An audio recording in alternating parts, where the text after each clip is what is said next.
સુરતના એક્ટિવિસ્ટ અને એડવોકેટ મેહુલ બોગરા પર ફરી એકવાર હુમલા થયા હોવાની ઘટના બની છે।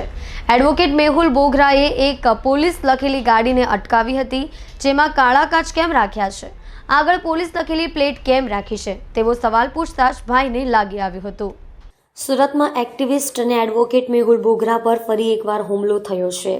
સુરતમાં એડવોકેટ મેહુલ બોગરાએ એક પોલીસ લખેલી ગાડીને અટકાવી હતી, જેમાં કાળા કાચ કેમ રાખ્યા છે, આગળ પોલીસ લખેલી નંબર પ્લેટ કેમ રાખી છે તેવો સવાલ પૂછતા ભાઈને લાગી આવ્યું હતું, જેને પગલે ગાડી ચાલક અને મેહુલ બોગરા વચ્ચે ચકમક જરી હતી।